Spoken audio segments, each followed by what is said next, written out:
మహాదేవుడు అయినటువంటి సర్వశక్తిమంతుడైనటువంటి సర్వాధికారం కలిగినటువంటి ఓ గొప్ప దేవ, ఈ ఉదయకాల సమయంలో ప్రభువైన యేసుక్రీస్తు వారి శ్రేష్టమైన నామంలో మీ కృతజ్ఞతాస్తులు చెల్లించుకుంటూ మీ సన్నిధికి వస్తున్నాం. ప్రభా, ఎన్నటెన్నటికీ మీ మందిరానికి పరిశుద్ధతే అనుకూలమని సెలవిస్తూ వచ్చారు. నేను పరిశుద్ధున్నై ఉన్న ప్రకారము మీరును పరిశుద్ధులై ఉండుడని మీరు సెలవిస్తూ వచ్చారు. దేవా, మరోసారి పోయిన పునరుద్ధాన దినము నుండి ఈ యొక్క పునరుద్ధాన దినం వరకు మా యొక్క సమస్త ప్రవర్తన అంతటిలో, మా ఆలోచన తలంపుల్లో, మా ఊహలు, మా కలలు ఎక్కడైతే తప్పిపోయామో, ఏ విషయమందు మా హృదయాలు అపవిత్రపరుచుకున్నామో తండ్రి మమ్మల్ని క్షమించుము. యేసుక్రీస్తు ప్రభువారి నిర్దోషమైన నిష్కలంకమైన రక్తధారలో మా హృదయాలను, ఈ స్థలాన్ని పరిశుద్ధపరచండి తండ్రి. కృపా సమృద్ధి కలిగినటువంటి ఓ గొప్ప దేవ, ఆకాశములు మహాకాశములు పట్టజాలనటువంటి సర్వశక్తిమంతుడైనటువంటి తండ్రి, సర్వాధికారి అయినటువంటి ఓ ప్రభు, ఈ యొక్క ఉదయకాల సమయంలో ఇంత గొప్ప దేవుని సన్నిధికి, ఈ సృష్టి అంతటిని, ముఖ్యంగా మమ్ములను కలగజేసినటువంటి సృష్టికర్త అయినటువంటి మీ సన్నిధికి రాగొట్టుకు మీరు చూపిన కృపను బట్టి మిమ్మల్ని స్తుతిస్తున్నాము. సృష్టికర్త అయినటువంటి మిమ్ములను ఎరుగునట్లుగా మా మనోనేత్రాలు మీరు వెలిగించినందుకే మిమ్మల్ని స్తుతిస్తున్నాం ప్రభా. చీకటిలో నుండి, అంధకార సంబంధమైన అధికారంలో నుండి, పాపములో నుండి దేవామములను విమోచించారు, విడిపించారు. మీ రక్తధారలో కడిగి మాకు గొప్ప రక్షణ మీరు ఇస్తూ వచ్చారు. మమ్మలను తిరిగి జన్మింపజేస్తూ వచ్చారు.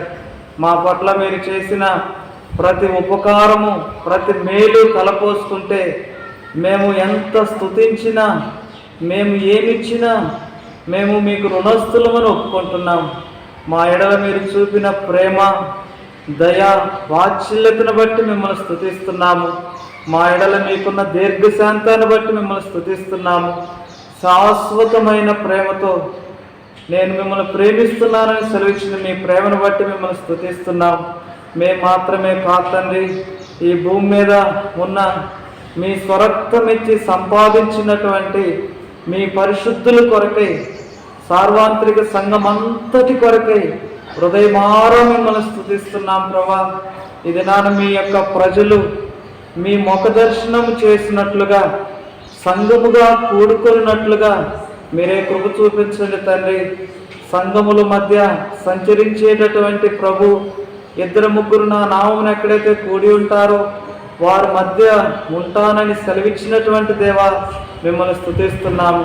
మీరే ఈ దినాన సంఘము మధ్య సంచరించే దేవుడుగాను, సంఘము మధ్య నివాసం చేసే దేవుడుగా ఉన్నందుకై మిమ్మల్ని స్తుతిస్తున్నాం ప్రభా.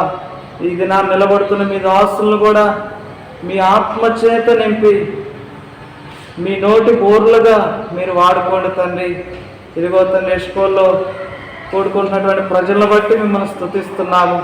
మీ ఏర్పాట్లో ఉన్నటువంటి మీ ప్రజలను మీ చిత్తానుసారంగా మీరే తీసుకొని రండి ప్రభా. దేవా తండ్రి, పాడబోయే పాటలు అనుగ్రహించుము. హృదయం అంతటితో మిమ్మల్ని గూర్చి పాడటానికి సహాయం చేయండి తండ్రి. ఆరాధన వర్తమానం, బల వర్తమానం దయచేయము దేవా. మిమ్మల్ని ఆత్మతో సత్యముతో ఆరాధించుడి కొరకై దేవా, యోగ్యమైన రీతిలో బలలో చేయవేటి కొరకై మమ్మల్ని సిద్ధపరచండి తండ్రి. ఈ కోడికి ఆరంభం నుండి ముగింపు వరకు మీరే ఉండండి ప్రభా. కనిపించి కనపడిని చీకటి శక్తుల క్రియలను, దుష్టుడైన సాతాను క్రియలను యేసుక్రీస్తు ప్రభువారి శక్తి కలిగిన నామములో శత్రుకారములన్నిటినీ లయపరచండి ప్రభా. బయట శబ్దాల నుండి మమ్మల్ని తప్పించుము దేవా. ఇది మీ మందిరం అన్న గ్రహింపుతో మేము మిక్కిలి భయముతో, వణుకుతో మీ సన్నిధిలో గడపటానికి కృప చూపించమని మీ కృపాహస్తాలకై అప్పగించుకుంటూ యేసు ప్రభువారి నామములో స్తుతించి అడిగి వేడుకుంటున్నాము తండ్రి. ఆమేన్.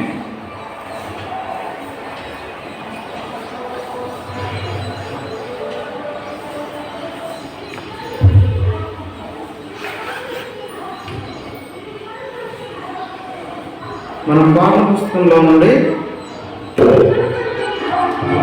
ఒక పాట పాడుతున్నాము.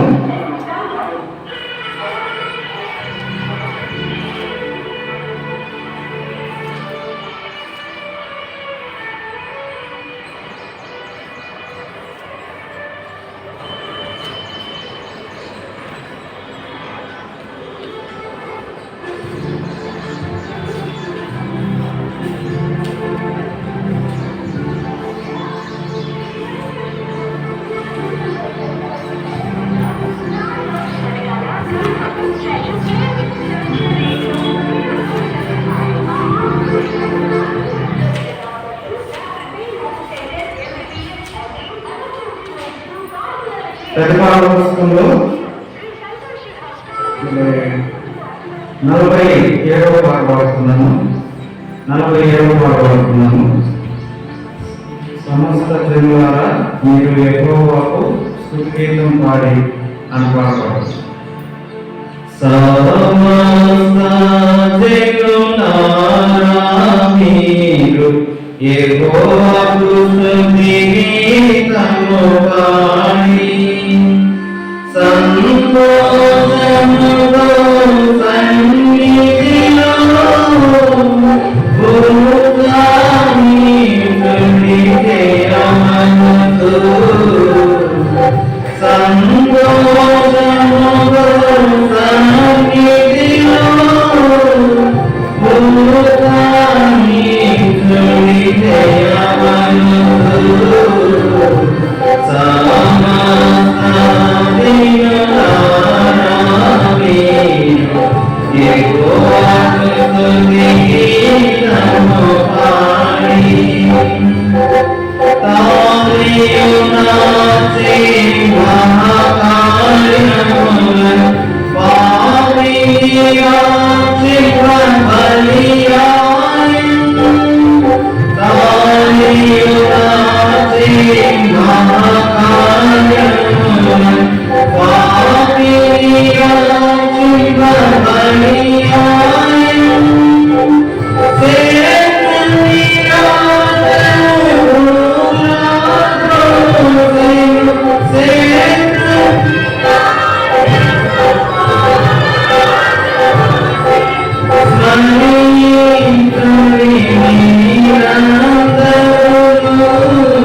Thank you.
మనం ఇంకో పాట పాడుతున్నాము.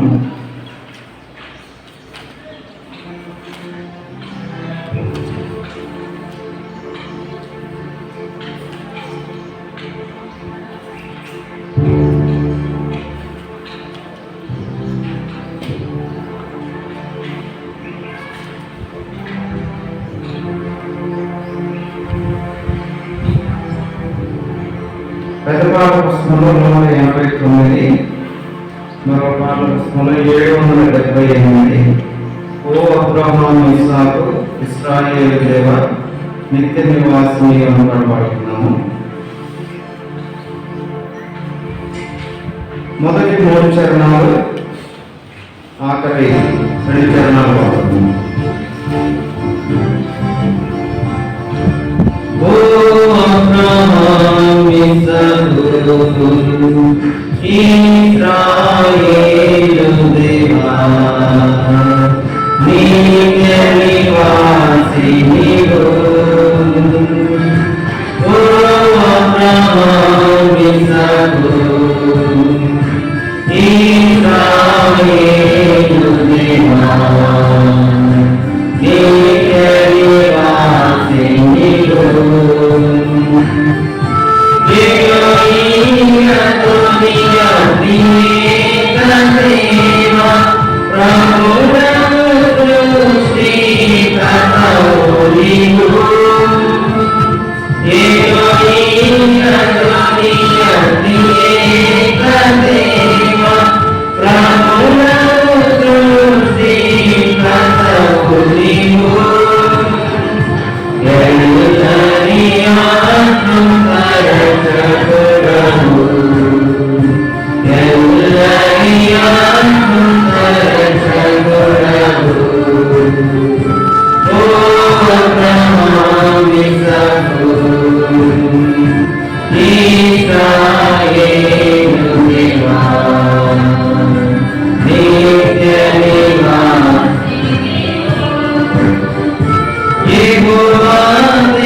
Oh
ప్రార్థన చేసుకొని మనం ఆరాధన.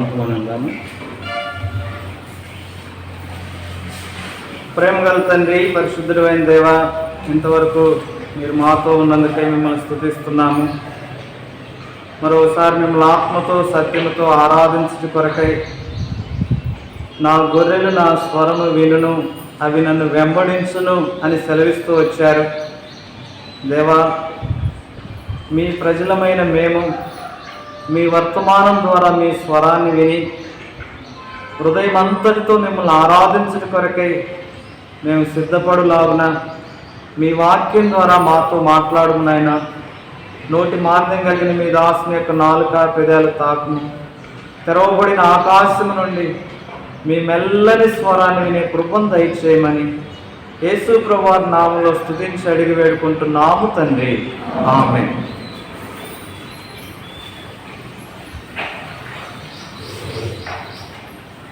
మనం ప్రభువును ఆరాధించే కొరకై ఆదికాండంలో 1వ అధ్యాయం, మనం పోయిన ఆదివారం ఆదికాండం 1వ అధ్యాయం 6 నుండి 8 వరకు చదువుతున్నాము. ఈరోజు 9 నుండి 13 వరకు మనం చదువుతున్నాము. నేనొక వచనాన్ని మీరొక వచనమును చదువుదాము. ఆదికాండం 1వ అధ్యాయము 9వ వచనము.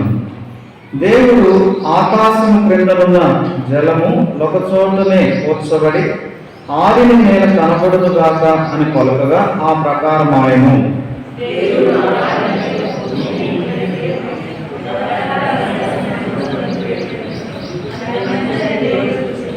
దేవుడు గడ్డిని విత్తనములిచ్చు చెట్లను భూమి మీద తమ తమ జాతి ప్రకారము తమలో విత్తనములు గల ఫలమిచ్చు ఫలవృక్షములను భూమి మొలిపించును గాక అని పలకగా ఆ ప్రకారం ఆయను.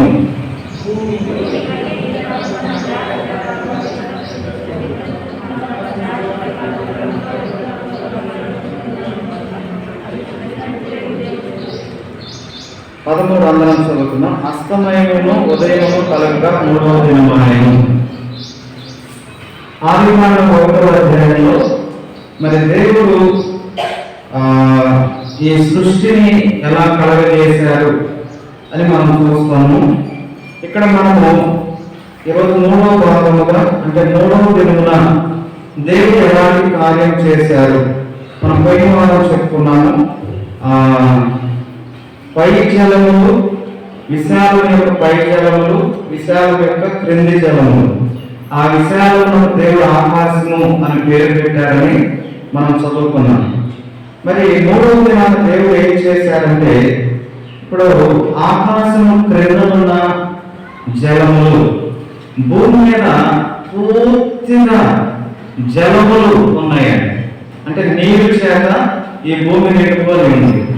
అలాంటి స్థితిని దేవుడు ఏం చేశారంటే, ఆకాశము క్రిందనున్న జలములు ఒక్క చోటనే కూర్చబడి ఆరిన నేల కనబడుగాక అని పలకగా ఆ ప్రకారం ఆయన. దేవుడు ఆరిన నేలకు భూమి అని పేరు పెట్టాను.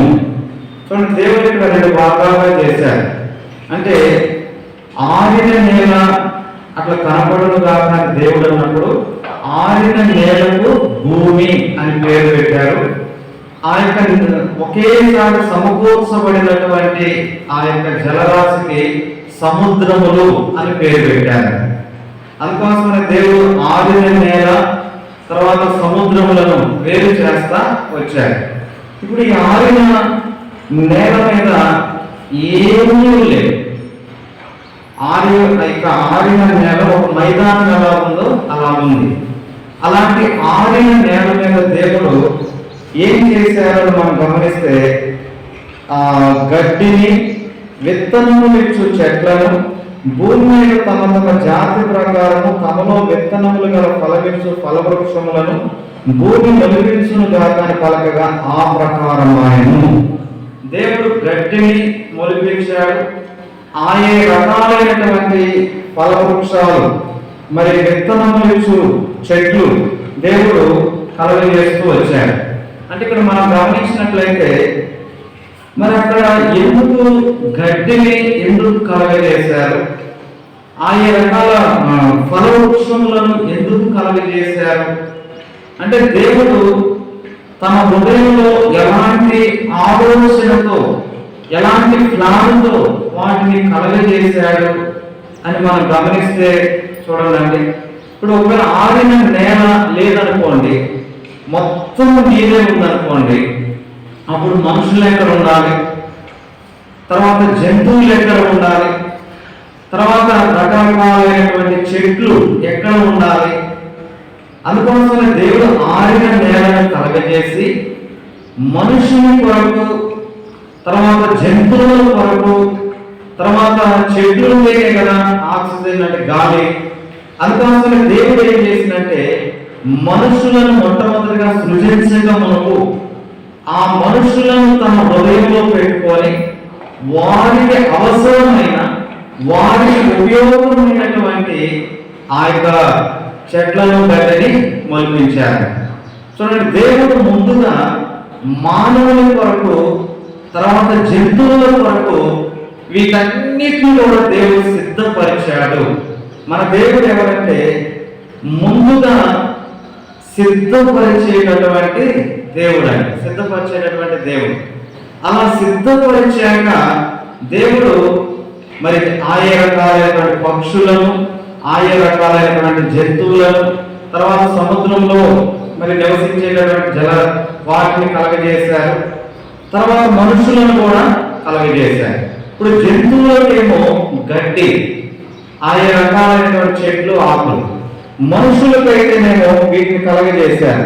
29వ వచనం చూడండి. దేవుడు ఇదిగో భూమి మీద ఉన్న విత్తనములిచ్చు ప్రతి చెట్టును, విత్తనములిచ్చు వృక్ష ఫలము గల ప్రతి వృక్షమును మీకు ఇచ్చి ఉన్నాను, అవి మీకు ఆహారమును. రకరకాల ఫ్రూట్స్, కూరగాయలు, రకరకాల మనం తినేటువంటి ఆకులు దేవుడు మనకు ఆహారంగా సిద్ధపరిచారు. మనకు మాత్రమే కాదు, జంతువులు తినే ఆహారాన్ని కూడా సిద్ధపరిచారు. జంతువులు, మనుషులు భూమి మీద బ్రతకడానికి ఏ గాలి అవసరమో ఆ గాలిని కూడా దేవుడు కలగజేస్తూ వచ్చారు. ఇలా సిద్ధపరిచారు. మనం అందుకోసమని యోహాను సువార్త 14వ అధ్యాయంలో కూడా మనం గమనిస్తేనండి, యోహాను సువార్త 14వ అధ్యాయం,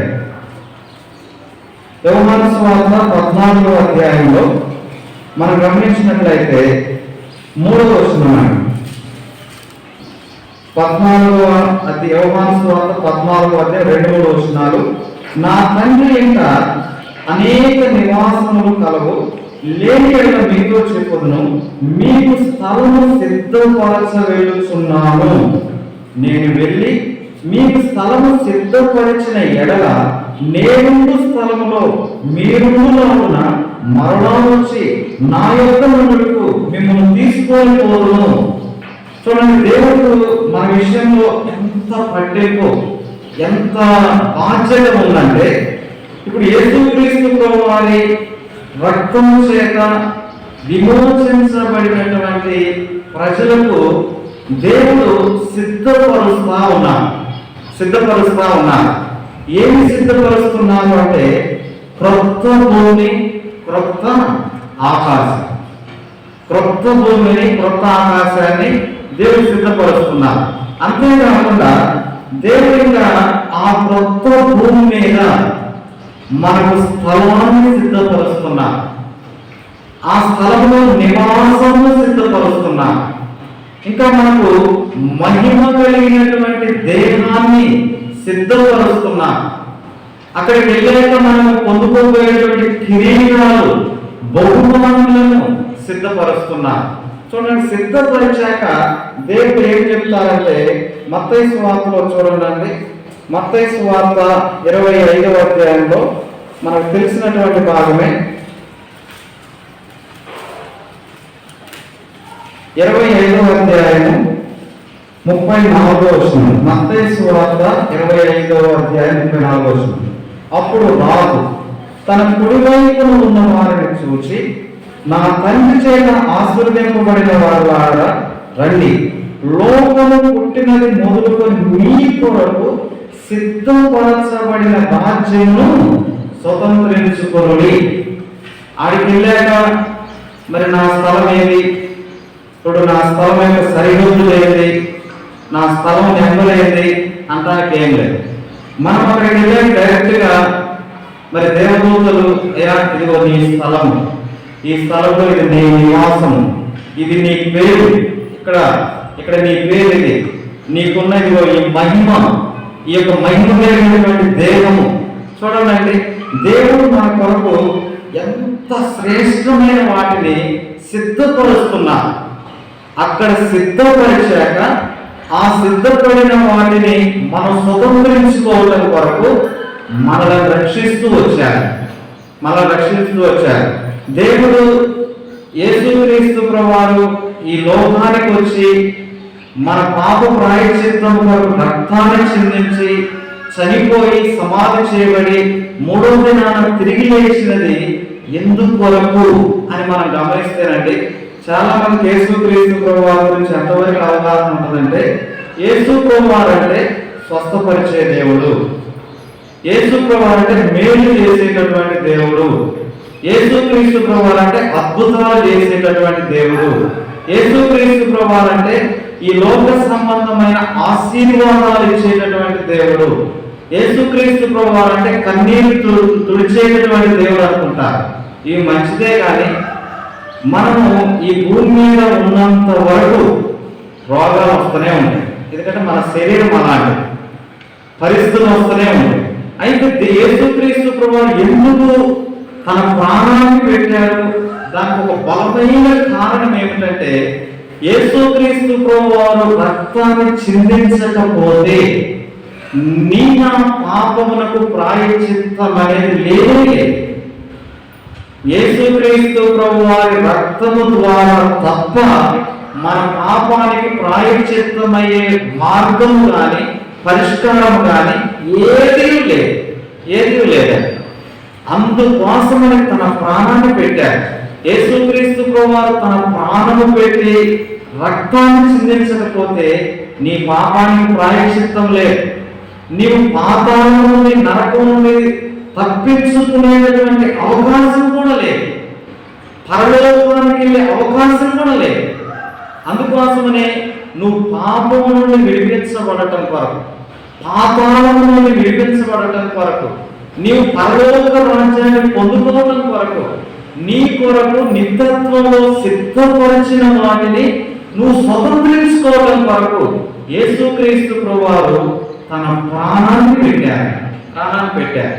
చూడండి, మనం ఈ ఆదికాండంలో గమనిస్తే సముద్రంలో ఒకసారి సమకూర్చి ఆరిన నేలను కలగజేసి, ఆ ఆరిన నేల మనుషుడు నివసించడానికి యోగ్యమైన నివాస స్థలముగా చేశాకే మానవుని కలగజేశాడు.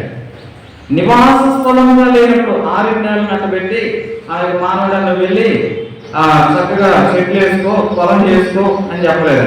అన్నిటినీ సిద్ధపరిచారు. మానవునికి అవసరమైనది A to Z. ఏదైనా తోట ఎవరేసారండి?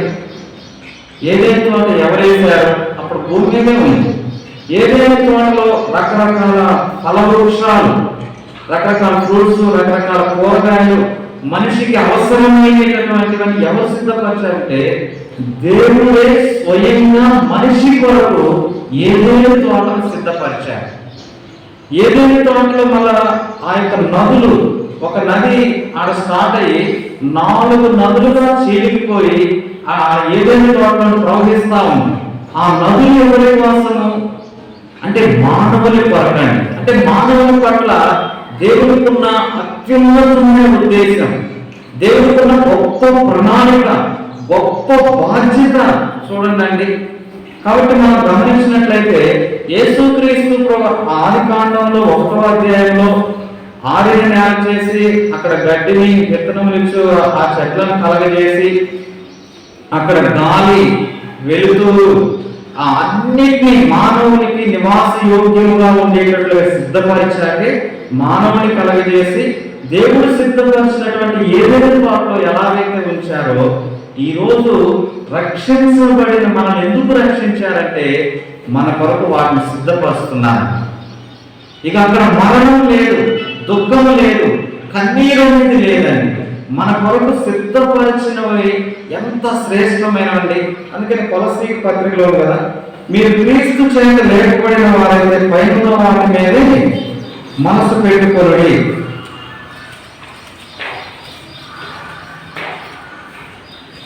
కొలసీలకు రాసినటువంటి పత్రిక 3వ అధ్యాయం, కొత్త నిబంధన 153వ పేజీ, 3వ అధ్యాయం. మీరు క్రీస్తుతో కూడా లేపబడిన వారైతే పైనున్న వాటిని వెతుకుడి. 2వ వచనంలో పైనున్న వాటి మీదనే కానీ భూ సంబంధమైన వాటి మీద మనసు పెట్టుకొనకుడి. పైనున్నది మన కొరకు. ఈ లోకంలో డబ్బు ఉందా, డబ్బు లేదా? లేకపోతే ఈ లోకంలో చదువు ఉందా, చదువు లేదా? ఈ లోకంలో మన పరిస్థితులు స్థితిగతులు ఎలా ఉన్నా మన కొరకు శ్రేష్టమైన వాటిని దేవుడు సిద్ధపరుస్తున్నారు. ఇంకా మనకు ఆశ్చర్యం కలిగించే మాట ఏంటంటే అండి, సింహాసనం మీద మనం కూర్చునేటట్లుగా సిద్ధపరుస్తున్నారు.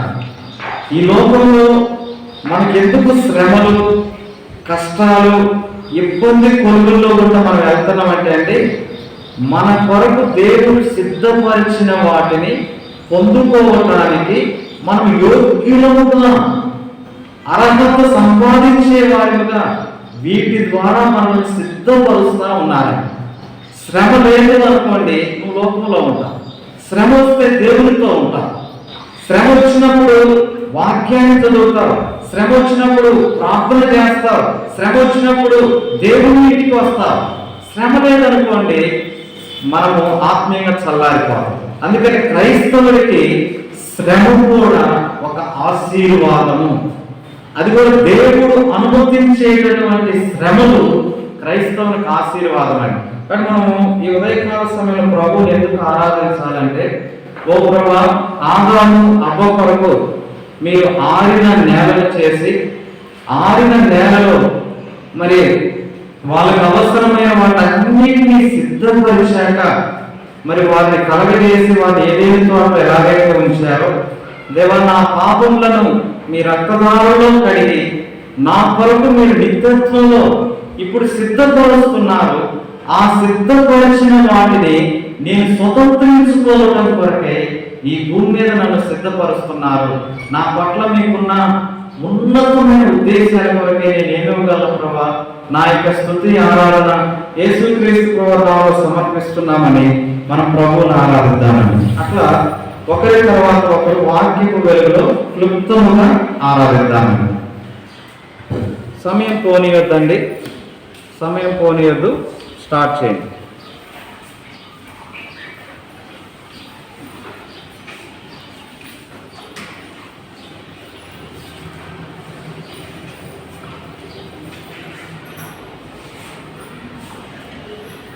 దయచేసి సమయం పోనీక మనం ప్రభుని ఆరాధిద్దాము.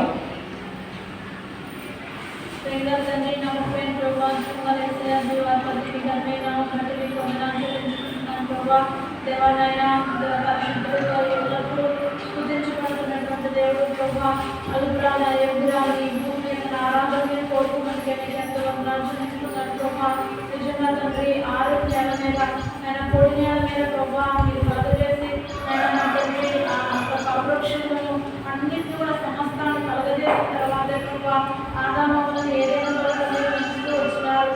అన్నింటినీ సిద్ధపరిచిన తర్వాతే ఆదామవులను కలగజేస్తూ వచ్చినారు ప్రభా. అలాగే తండ్రి, నా జీవితంలో కూడా ప్రభా మీరు నా కొరకే సిద్ధపరిచినటువంటి రక్షణను ప్రభా మా తండ్రి ఆ పరలోక సంబంధమైన అన్నింటినీ నేను పొందుకోవడం కొరకు ప్రభా, ముఖ్యంగా నాకు పాపం విడిపించడం కొరకు మీ అమూల్యమైన రక్తధారలో ప్రభా నా ప్రతి పాపం కూడా కడిగి దేవా, ఎందుకంటే దేవా మీరు తప్ప మీ యొక్క రక్తము తప్ప నన్ను పవిత్రపరిచేది, నా పాపం విడిపించేది మరి ఏది కూడా లేదు ప్రభా. నా కొరకు మీరు ప్రభా మీ యొక్క రక్తాన్ని నదివలే ప్రయోగం చేస్తూ వచ్చినారు. దారులు నా ప్రతి పాపమును కూడా కడిగి ప్రభా నిజంగా నేను ఉచితమైన రక్షణతో నన్ను అలంకరించినందుకే వందనాలు ప్రభా. అంతేకాదయ్యా నేను నా కొరకు మీరు స్థలాన్ని సిద్ధపరుస్తున్నారు, నివాసాన్ని సిద్ధపరుస్తున్నారు ప్రభా. అందుని బట్టి మీ స్తోత్రాలు దేవా. నాయన మీరు వస్తారు, నన్ను తీసుకెళ్తారని, మీరు సిద్ధపరిచిన నివాసంలో నన్ను ఉంచుతారని గొప్ప నిరీక్షణతో ఈ భూమి మీద నన్ను కూడా సిద్ధపరుస్తున్నారు. అంతేకాదు ప్రభా, నన్ను ఇంకా సిద్ధపరచడం వరకు మీ చిత్తానుసారమైన శ్రమలను కూడా నాకు అనుమతిస్తూ ప్రభా మీకు దగ్గరగా చేసుకుంటున్నాను కూడా మీకు ఎంతో వందనాలు చూపిస్తున్నాను. నా పట్ల మీరు కలిగిన ప్రణాళికకు ఉద్దేశాలకు నేను ఏమి ఇవ్వగలను ప్రభా. మీరు ఇచ్చిన రక్షణ బాధలు చేరుచుకొని నా కొద్ది స్తుతి ఆరాధన వేసే నామలో సమర్పిస్తున్నాను తండ్రి. ఆమేన్. ఆమేన్.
అయాలైన ప్రభా నన్ను తండ్రి నాన్న రక్షించడం కొరకే మీరు నా కొరకై తండ్రి ఉపయోగ తండ్రి నా ప్రభా 21 సంవత్సరం క్రితమే తండ్రి భూమికి వచ్చిన దేవుడు అయా నా కొరకై తండ్రి నాన్న మీరు తండ్రి శిలువలో కాల్చినటువంటి ఈ అమూల్యమైన రక్తధారులటువంటి నన్ను కడుగుతూ వచ్చినటువంటి పాస్టర్ తండ్రి నా యొక్క తండ్రి నాన్న ప్రభా నా యొక్క శాపం పాపమంతా క్షమించి కొట్టివేసి తండ్రి నాకు తండ్రి మోచన దయచేసి నాకు గొప్ప రక్షణ ఇస్తూ వచ్చారు తండ్రి భూమిపైన తండ్రి నారాయణ ప్రభా నన్ను సిద్ధపరచుకోవే తండ్రి నారాయణ ప్రభా నాకు సంఘంలో ఇస్తూ వచ్చారు ప్రభా అయా నాకు కొరకే తండ్రి సేవలను తండ్రి సిద్ధపరుస్తూ వచ్చారు నా కొరకే వాక్యం సిద్ధపరుస్తూ వచ్చిన నా తండ్రి స్థుతిస్తున్నాను ప్రభా మరి తండ్రి నా కొరకై ఆయన ప్రభా మరి మీ సన్నిధానంలో తండ్రి స్థలం సిద్ధపరచుకున్న దేవుడు అయా ప్రభా మరి తండ్రి ఆ స్థలంలో తండ్రి నాన్న చేర్చుకునే తండ్రి భూమి మీద ఉండగానే తండ్రి నాన్న నన్ను కూడా తండ్రి సిద్ధపరిచి తండ్రి నా ప్రభా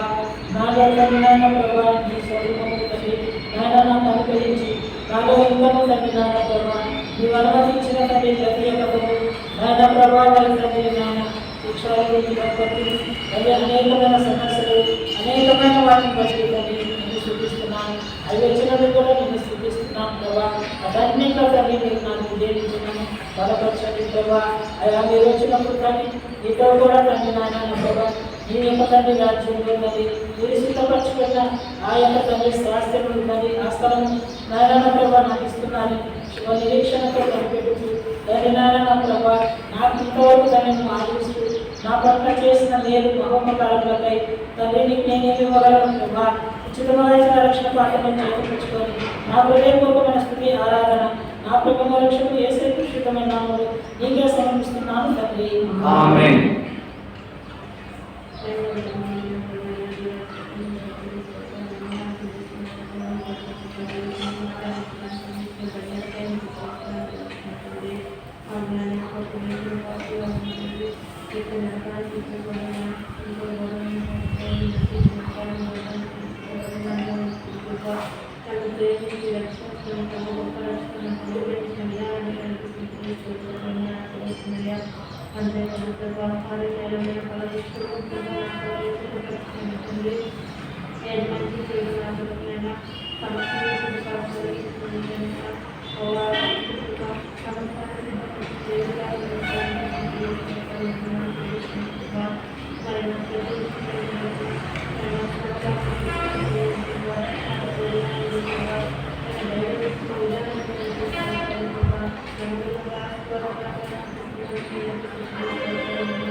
ఆమేన్. ఆమేన్.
దేవుడు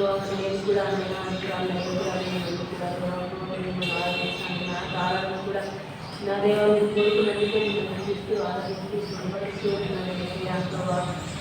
ఇక దాని ద్వారా తండ్రి ప్రభావ మీరు నా గమనం పెట్టిన వాక్యకాలంటే కూడా నేను తెలియజేసుకుంటున్నాను. నా తల్లి ఆదాయం మొదలవుతున్నాను. నా తల్లి ముందుగానే కన్నా సేవములు మన పెట్టి నేను సహాయం నేను మరి గడ్డిని విత్తనం పల వృక్షంలో ముందుగానే దేవాసన పరిచినాను. నేను మరి ప్రతి విషయంలో కూడా మరి అన్నింటినీ కూడా ముందుగా సిద్ధపరిచే దేవాలయం మిమ్మల్ని చూస్తూ ఆరాధిస్తూ ఉంటున్నాను. దేవాలయం కూడా అన్నింటిలో మీరేమాత్రం తల్లి పెట్టకుండా కోరుకుంటున్నాను. అతని నీకు ఇచ్చిన రాజ్యానికి దేవాలను వారసాలు నిమిత్తమై అతన్ని ముందుగానే దేవా మీకు గొప్ప రక్షణ దేవా నాకు సిద్ధపరచుకుని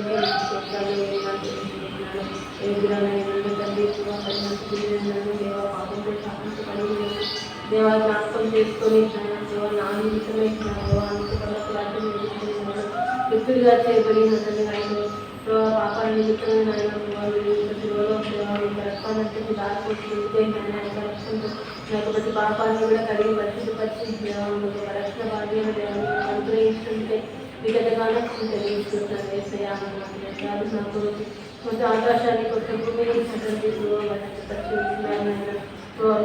రాజ్యాన్ని మనలో నివాస స్థలాన్ని దేవాలను సిద్ధపరుస్తూ మాతో పాటు వీరులాగా మీ కొరకు స్థలం సిద్ధపరుస్తున్నాను. వాగ్దానాన్ని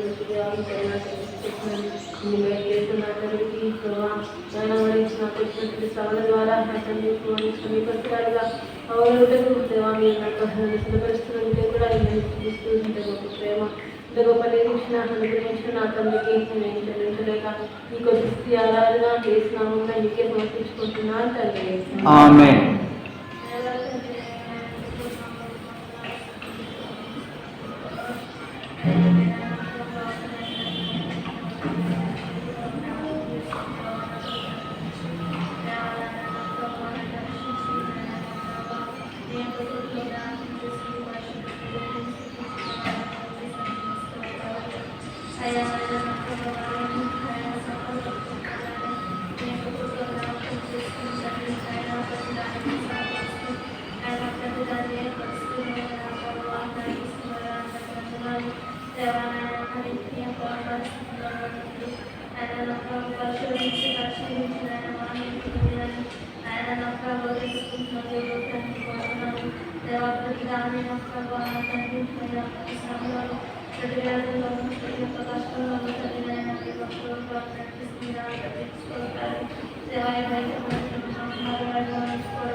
ఆమేన్.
అయా నాకు గొప్ప అయా నడిపించినట్లే వదనాలు చెల్లిస్తున్నాను.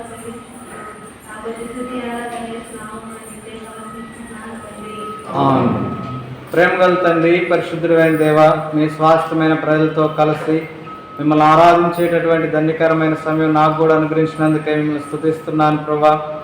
ఆది కాండంలో 1వ అధ్యాయంలో ప్రభా 3వ దినాన ఆ యొక్క నీటిని వేరు చేసి ఆరిన నేలను కలుగజేసి ఆరిన నేలలో మానవునికి ముఖ్యంగా ఆదాము అవ్వకు అవసరమైన వాటన్నిటిని సిద్ధపరిచాక అలాగే జంతువులు కూడా సిద్ధపరిచాక మీరు వాటిని కలగజేస్తూ వచ్చారు ప్రభా. యేసుక్రీస్తు ప్రభా రక్తదానంలో నా పాపాలు కడగటం మాత్రమే కాకుండా ప్రభా నా కొరకు ఆ క్రొత్త భూమి మీద స్థలము, నివాసము దేవా, మరి కిరీటము, మీ సింహాసనాన్ని, మహిమ కలిగినటువంటి దేహాన్ని, ఎన్నడూ మరణము లేనటువంటి జీవాన్ని నా కొరకు సిద్ధపరుస్తున్నందుకై నేను మీకు ఏమివ్వగలను ప్రభా.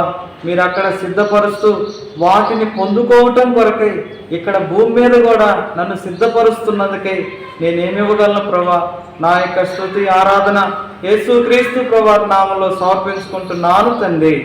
ఆమేన్.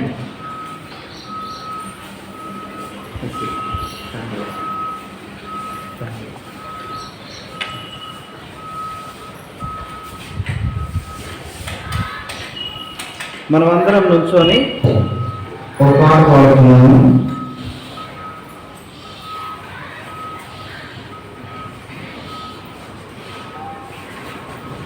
రెండు 246 పల్లవి వరకు పాడుతున్నాం. నా కొరకై నీవు చేసేను యేసు, నాకింకా భయము లేదు లోకములో. నా కొరకై నీవు చేసేను యేసు, నాకింకా భయము లేదు లోకములో. నా కొరకై నీవు చేసినందులకు, నా కొరకై నీవు చేసినందులకు నేను రక్షణ పాత్రను ఎత్తి ఆరాధించేదను. నేను రక్షణ పాత్రను ఎత్తి ఆరాధించేదను. నా కొరకై నీవు చేసేను యేసు, నాకింకా భయము లేదు లోకములో. నా కొరకై నీవు చేసేను యేసు, నాకింకా భయము లేదు లోకములో. ప్రార్థన చేస్తున్నామండి. ప్రేమ గల తండ్రి, పరిశుద్ధుడైన దేవా, మా మధ్యలో మీరు ఉంచిన యేసుక్రీస్తు ప్రభువారి శరీరానికి, రక్తానికి సాదృశ్యముగా ఉన్న ఈ రొట్టె ద్రాక్షారసాన్ని బట్టి మిమ్మల్ని స్తుతిస్తున్నాం ప్రభా. యోగ్యమైన రీతిలో పాలు పొందినట్లుగా మీ వాక్యం ద్వారా మమ్మల్ని దర్శించము తండ్రి. మీ వాక్యం ద్వారా మాతో మాట్లాడము, మీ దాసుని ఖాళీ చేయమని యేసు ప్రభువారి నామములో స్తుతించి అడిగి వేడుకుంటున్నాము తండ్రి. ఆమేన్.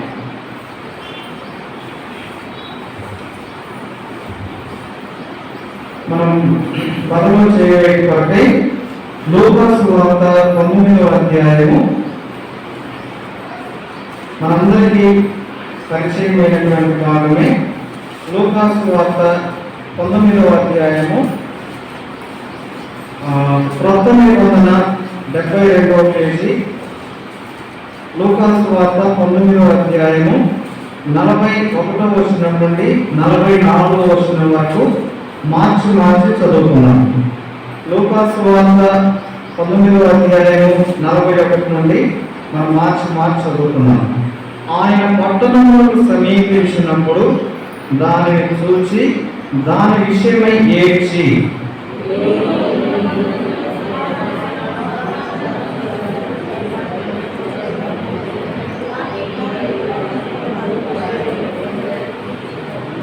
ప్రభు నిన్ను దర్శించిన కాలము నీవు ఎరుగకుంటివి కనుక నీ శత్రువులు నీ చుట్టూ గట్టు కట్టి ముట్టడి వేసి అన్ని ప్రక్కలను నిన్ను అరికట్టి నీలో ఉన్న నీ పిల్లలతో కూడా నిన్ను నేల కలిపి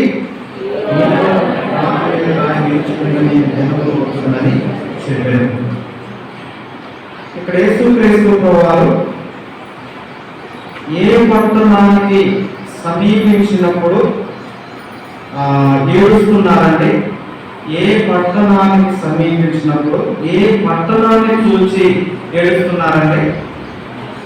యెరూషలేము పట్టణానికి సమీపించి యెరూషలేము యొక్క పట్టణముల గురించి యేసుక్రీస్తు వారు ఏడుస్తున్నారు. ఆ పట్టణం గురించి, ఆ పట్టణంలో ఉన్న తన పిల్లల గురించి, అంటే దేవుని ప్రజల గురించి. అంటే యేసుక్రీస్తు వారు తాను కోరుకున్న స్థలాన్ని చూసి, తాను ఏర్పరచుకున్న ప్రజలను చూసి ఏడుస్తా ఉన్నారు.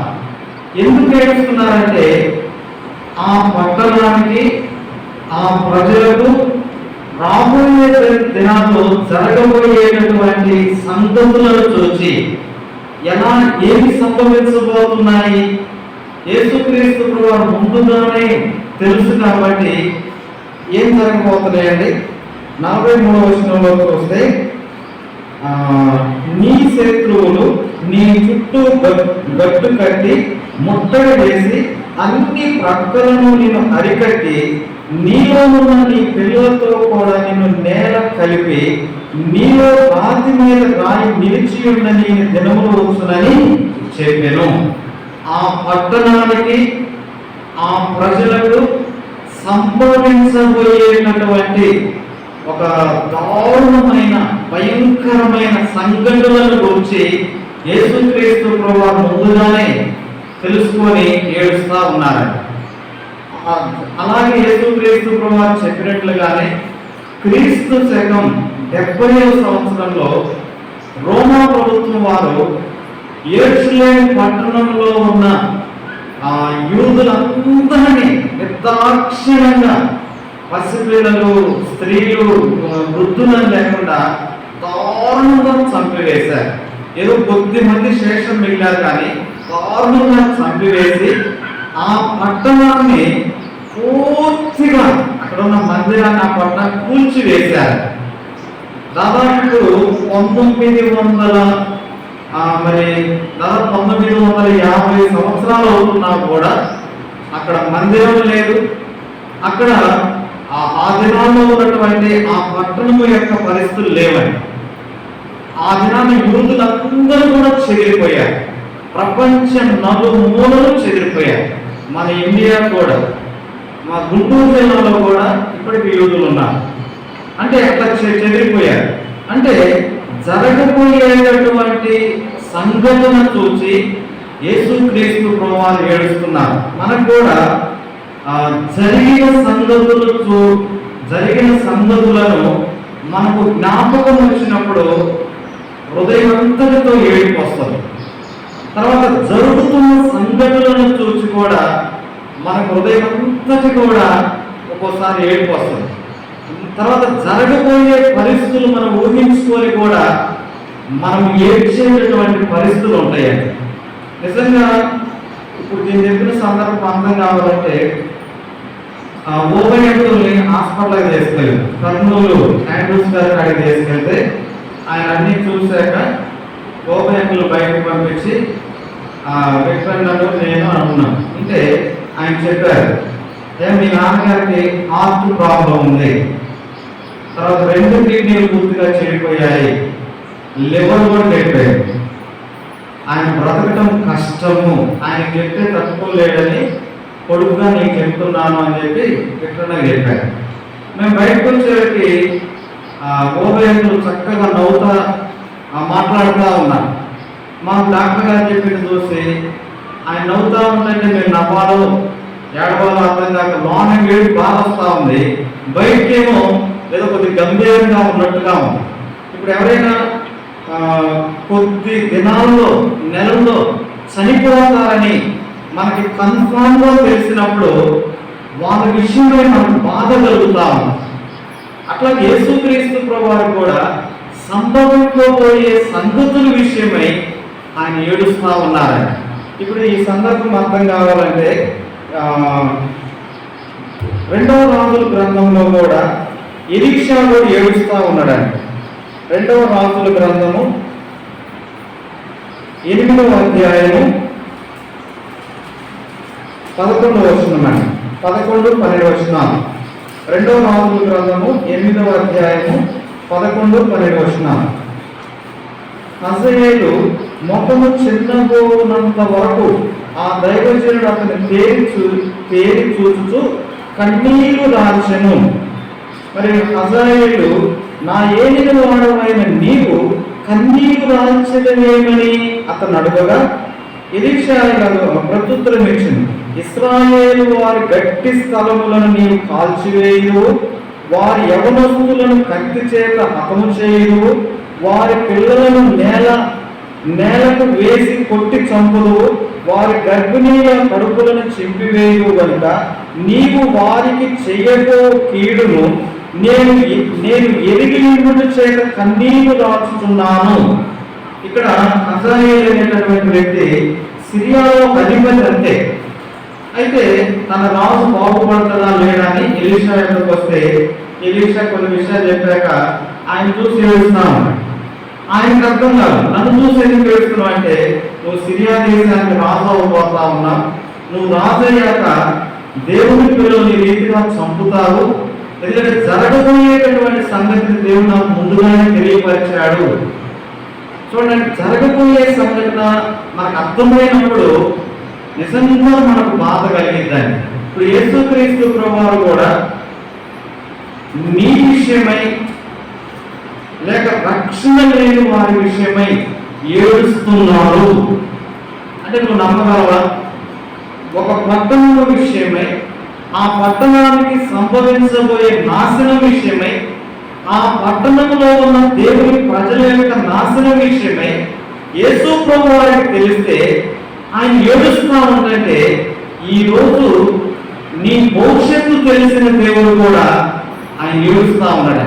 నీ భవిష్యత్తు, నీ పాపములు అంటే నీవు చేసిన పాపములు, ఎవరో చేసినవి కాదు, నీవు చేసిన పాపములు నిన్ను ఎక్కడికి తీసుకెళ్ళబోతున్నాయి, నీకు అవి ఎలాంటి భవిష్యత్తుని ఇవ్వబోతున్నాయంటే నరకాన్ని ఇవ్వబోతున్నాయి. ఆ నరకంలో ఆడను కాలేటటువంటి దృశ్యం, అక్కడ దాహములో కేకలేసే విషయం, ఆడ యుగయుగాలు అగ్ని గంధకముల చేత నువ్వు బాధపడే విషయము, నీ భవిష్యత్తు యేసుక్రీస్తు ప్రభువారికి తెలుసు కాబట్టి ఆయన ఏడుస్తా ఉన్నాడు. అంటే నీ భవిష్యత్తు నీకు తెలియకపోవచ్చు. మరణం తర్వాత నువ్వు పాపంలో చనిపోతే ఆ పాపమే నిన్ను నరకానికి తీసుకెళ్తాడు. జైలుకి ఎవరో ఈడ్చుకొని పోరు, ఆ వ్యక్తి చేసిన తప్పే ఆ వ్యక్తిని తీసుకెళ్ళింది అంతే. అది పోలీస్ స్టేషన్కైనా, కోర్టుకైనా, అక్కడ నుండి జైలుకైనా. అట్లాగే నీ పాపము నీకు ఇవ్వబోయే భవిష్యత్తు ఏంటంటే నరకం అని. నీవు నరకంలో నీ పరిస్థితి యేసుక్రీస్తు ప్రభువు ముందుగా ఎరిగి ఆయన ఏడుస్తా ఉన్నాడు. మరి నీ ఇంటిలో నిజంగా ఆ నరకము కూర్చిన అవగాహన, నీ ఇంటిలో రక్షణ లేనటువంటి వారు వెళ్ళే స్థలము, వాళ్ళకి సంభవించబోయేటటువంటి పరిస్థితి తెలిస్తే నువ్వు ఏడవకుండా ఉండలేవు. పౌలు అందుకే కన్నీటితో ప్రార్థన చేసేది నశించిపోయే ఆత్మల కొరకు. ప్రభావాలు పాపాన్ని చెడును విడిచిపెట్టి మీ తట్టు తిరిగి మీరిచ్చే ఆ పాప క్షమాపణ పొందాలని దేవుని పిల్లలు ఏడ్చేది అందుకేనండి. కాబట్టి నీ ఇంటి వారి విషయమే నీకు ఎలాంటి బాధ ఉందో నాకు తెలియదు, కానీ ఇక్కడ గమనిస్తే యేసుక్రీస్తు ప్రభువారికి చూడండి.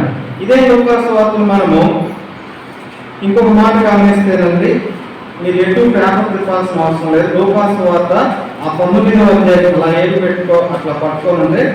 ఏదైనా మనకు సైడ్ రిఫరెన్స్ కావాలంటే మళ్ళా ఇది ఎక్కడికే వస్తుంది.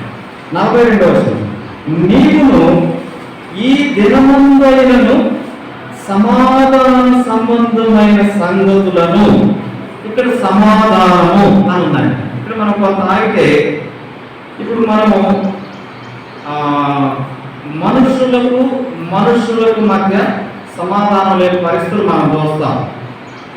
సరే, దేవునికి నీకు సమాధానం లేదు అన్న సంగతి నీకు తెలుసా అండి? దేవునికి నీకు సమాధానము లేదు.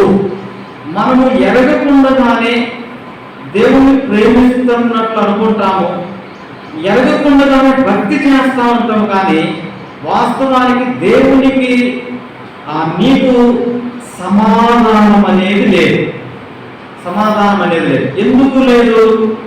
ఎందుకు లేదు అంటే యెషయా గ్రంథము 1వ అధ్యాయము, యెషయా గ్రంథం 1వ అధ్యాయంలో ఆయన సమాధానం పడమని పిలుస్తున్నారు. ఎందుకు? ఏ విషయంలో?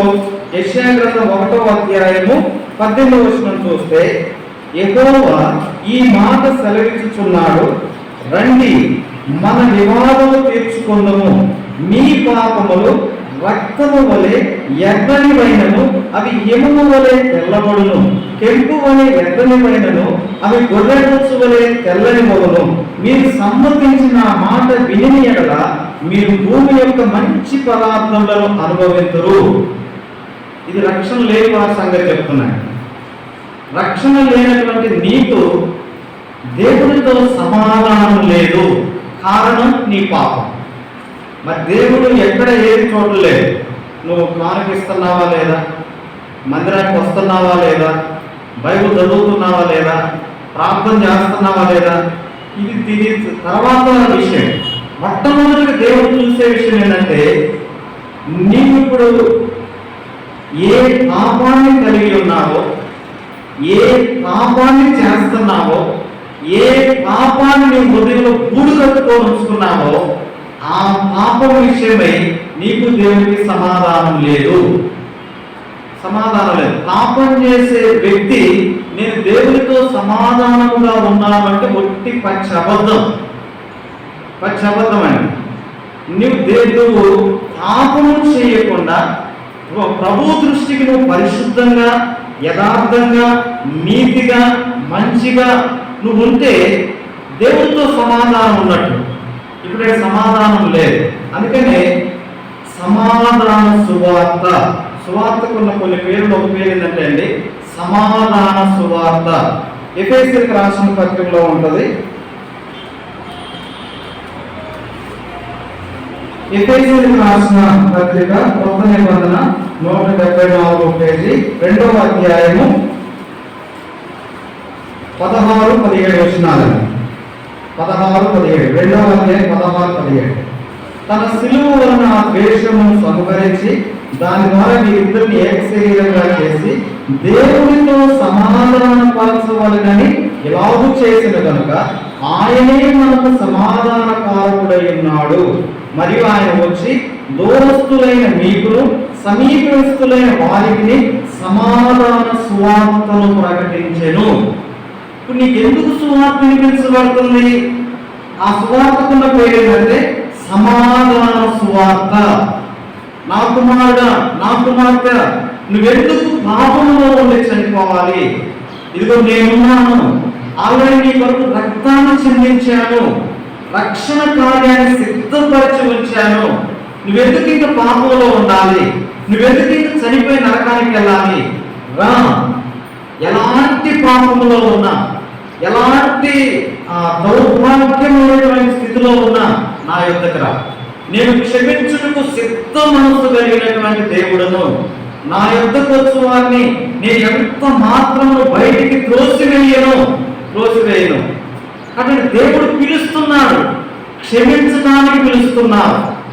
నీ పాపాలు తన రక్తదానంలో కడగబడడానికి పిలుస్తున్నారు. తన కుమారుడుగా, తన కుమార్తెగా స్వీకరించడానికి పిలుస్తున్నారు.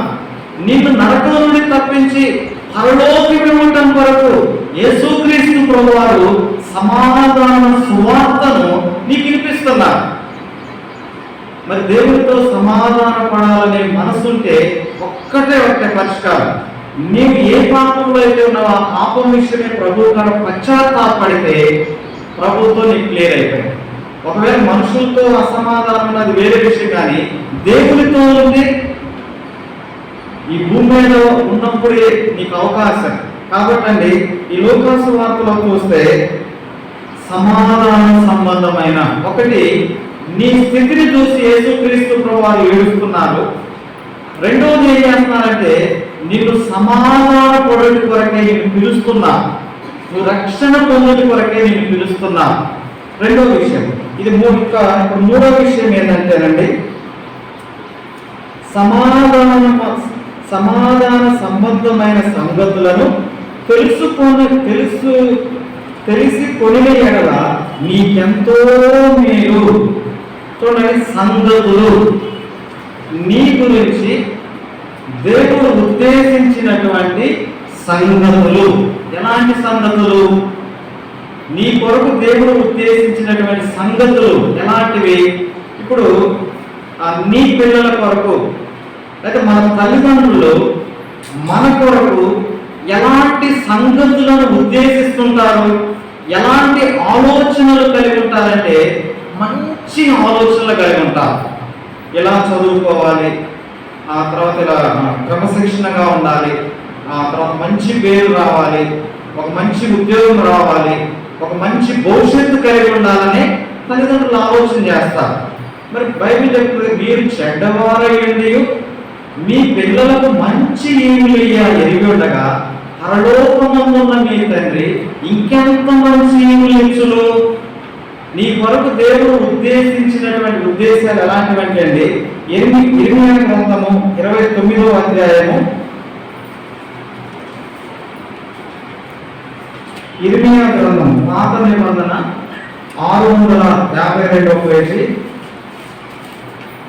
పాత నిబంధన 29వ అధ్యాయము 11వ వచనం. నేను మిమ్మల్ని గూర్చి ఉద్దేశించిన సంగతులను నేను ఎరుగుతును, రాబో కాలము నీకు నిరీక్షణ కలుగునట్లుగా అవి సమాధానకరమైన ఉద్దేశములే కానీ హానికరమైనవి కావు. చూడండి, దేవుడు మన కొరకు, రక్షించబడిన వారి కొరకు, రక్షణ లేని వారి కొరకు కూడా వాళ్ళు రక్షించబడాలన్నది ఉద్దేశం. రక్షించబడిన వారి కొరకు దేవుడు ఎంత మంచి ఉద్దేశములు, ఎంత మంచి ఆలోచనలు, ఎంత మంచి ప్రణాళికలు కలిగి ఉంటారో చూడండి. కాబట్టి అలా ఏ ఉద్దేశాలు మీకు అర్థం కావాలంటే పక్కనుంటే ఫిలిప్పీలకు రాసినటువంటి పత్రికలో ఇక్కడ అర్థం కావడం కొరకే కొద్దిగా రిఫరెన్స్ చూపిస్తున్నా. ఫిలిప్పీలకు రాసిన పత్రిక 4వ అధ్యాయం 8వ వచనంలో చూస్తేనండి, మెట్టుకు సహోదరులారా ఏ యోగ్యతైనను నింపైనను ఉండిన ఎడల ఏ సత్యమైన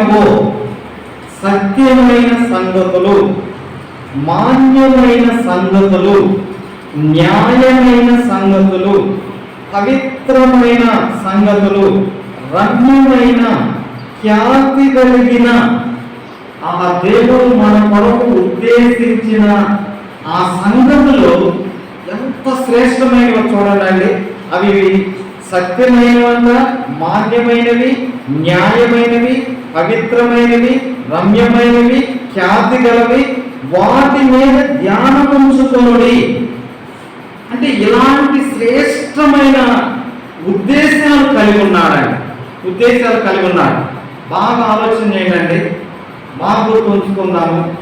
ఎప్పుడు కూడా యేసుక్రీస్తు ప్రభువారు నీ విషయమై ఆయన కీడుని ఎప్పుడు ఆయన తనలో పెట్టుకోడు. ఒకవేళ మనకేదో కీడు చెయ్యాలని యేసుక్రీస్తు ప్రభువారు ఉద్దేశం పెట్టుకుంటే ఆయన దేవుడు కాదు. ఇంకా మనం అలాంటి ఎక్కడన్నా నేను ఆ వ్యక్తిని చంపాలి, ఆ వ్యక్తిని పోల్చాలి, లేకపోతే ఆ వ్యక్తిని ఇలా నాశనం చేయాలి. యేసుక్రీస్తు ప్రభువారికి అసలు ఆ ఉద్దేశాలు నీ పట్ల ఆయనకున్నటువంటి గొప్ప ఉద్దేశాలు చూడండి. అందుకనే యేసుక్రీస్తు దేవుడు చెప్తాడు, నా తలంపులు మీ తలంపులు వంటివి కావు, నా మార్గములు మీ మార్గములు వంటివి కావు. భూమికి ఆకాశములు ఎంత ఉన్నతముగా ఉన్నవో నేను మీ పట్ల కలిగిన తలంపులు మార్గములు అంత ఉన్నతముగా ఉన్నవని వాక్యం సెలవిస్తూ ఉందండి. మరి దేవుడు నీ పట్ల, నీ భవిష్యత్తు పట్ల కలిగిన ఉద్దేశాలు ఇప్పుడు చూడండి అండి. ఈడ లూకాసు వార్తలోకి వస్తే 42వ వచనం 9:42లో మొదటిదిగా యేసుక్రీస్తు ప్రభువారు మన విషయమై ఏడుస్తున్నారు. రెండవదిగా గమనిస్తే సమాధాన పడమని ఆయన సమాధాన సువార్తను మనకు వినిపిస్తున్నారు. మూడవది మన కొరకు సిద్ధపరిచిన అమూల్యమైనటువంటి సంగతులు వదిలేసి ఆ సంగతులు చూడండి. నాలుగవదిగా ఏంటంటే మరి దేవుడు మన కొరకు సిద్ధపరిచిన సంగతులు ఏమైనా అంటే 42వ వచనంలో నీకెంతో మేలు కానీ ఇప్పుడు అవి నీ కన్నులకు మరుగు చేయబడి ఉన్నవి. ఇప్పుడు ఎవరైనా చెప్పగలండి 10 సంవత్సరాల అబ్బాయిని నేను ఈ ఉద్యోగం ఏ ఉద్యోగం చేస్తావు అంటే తనకిష్టమైనది చెప్తాడు. డాక్టర్ అంటాడు, ఇంజనీర్ అంటాడు, పోలీస్ అంటాడు, లాయర్ అంటాడు, ఏదో చెప్తాడు. కానీ ఆయన భవిష్యత్తు ఆయనకు తెలుసా? తెలియదండి. ఆయన భవిష్యత్తు ఆయనకు తెలియదు. ఆయన ఏ ఉద్యోగం చేస్తాడో తెలియదు. అంటే ఏ స్థలంలో ఉంటామో తెలియదు. అసలు మనం ఊహించుకున్నామా? దాదాపు ఇక్కడ ఉన్న వాళ్ళు దాదాపు చాలా % మనం ఖమ్మం కాదు. ఖమ్మం వాళ్ళు బహుశా ఎవరు ఉన్నారు స్థానికంగా ఖమ్మం వాళ్ళు ఏడ పుట్టి పెరిగిన వాళ్ళు ఎవరు ఉన్నారండి? అంటే మేము కాదులే, దాదాపు చాలా అందరం లేనట్టున్నాం. అంటే మనం అసలు ఈ ఖమ్మంలో ఉంటామని మనం అనుకున్నామా? అసలు నేను రక్షించబడి ఈ ఖమ్మంలో సేవ చేస్తానని, లేదా మీ ఉద్యోగం చేస్తారని, ఇక్కడ మీరు వ్యాపారం చేస్తారని, లేదా ఇల్లు కలుపుకుంటారని మనం ఎప్పుడు అనుకోలేదని. అంటే నేను ఎందుకు చెప్తున్నా అంటే మనకు దేవుడు ఉద్దేశించినటువంటి ఉద్దేశాలు అవి కంటికి కనపడవండి. అంటే మనకు తెలియదు. అయితే ఇక్కడ విషయం ఏంటంటే అండి, దేవుడు ఉద్దేశించినటువంటి ఆ సంగతులు కంటికి కనపడవు, చెవికి వినపడవు, హృదయానికి గోచరము కావాలి. చూడండి, ఇక్కడ గమనించినట్లయితే ఇప్పుడు అవి నీ కన్నులకు మరుగు చేయబడి ఉన్నవి. మరి మరుగు చేయబడినవి నీ కంటికి, చెవికి, హృదయానికి దేవుడు నీ పట్ల ఉద్దేశించిన ఉద్దేశాలు మరుగుగా ఉంటే వాటిని ఎలా తెలుసుకోగలము అంటే కొరింథీయులకు రాసినటువంటి మొదటి పత్రిక, కొరింథీయులకు రాసిన క్రొత్త నిబంధన కొరింథీయులకు రాసిన మొదటి పత్రిక 2వ అధ్యాయం 9-10 వచనాలు. దేవుడు తన్ను ప్రేమించు వారి కొరకు ఏది సిద్ధపరచునో అవి కంటికి కనపడలేదు, చెవికి వినపడలేదు, మనిషి హృదయమునకు గోచరము కాలేదు అని రాయబడి ఉన్నది. మనకైతే దేవుడు వాటిని తన ఆత్మ వలన బయలుపరిచి ఉన్నాడు. ఆ ఆత్మ అన్నిటినీ దేవుని మర్మములను కూడా పరిశోధించుతున్నాడు. ఇప్పుడు దేవుడు మన కొరకు ఉద్దేశించినటువంటి ఆ రమ్యమైన మరి న్యాయమైన పవిత్రమైన ఆ ఉద్దేశాలు మనకి ఇప్పుడు ప్రస్తుతానికి కంటికి కనపడలేదు, చెవికి కనపడలేదు, హృదయానికి గోచరం కావట్లేదు. అది ఎలా తెలుసుకోగలమంటే ఒకే ఒక మార్గం ఏంటంటే, నువ్వు రక్షించబడ్డాక నీ హృదయంలోనికి దేవుని యొక్క ఆత్మ లేక పరిశుద్ధాత్మ దేవుడు ఎందుకు నీకు ఇవ్వబడ్డాడు అంటే, నీవు నీ పట్ల దేవుడు కలిగిన ఉద్దేశాలను తెలుసుకోవటం కొరకు, రెండోదిగా దేవుణ్ణి మరి ఎక్కువగా తెలుసుకోవటం కొరకు, నీవు సర్వసత్యములోనికి వెళ్ళటం కొరకే పరిశుద్ధాత్మ దేవుడు నీకు ఇవ్వబడ్డా. అందుకేనండి దేవుని స్వరాన్ని ఎవరు వినగలరు?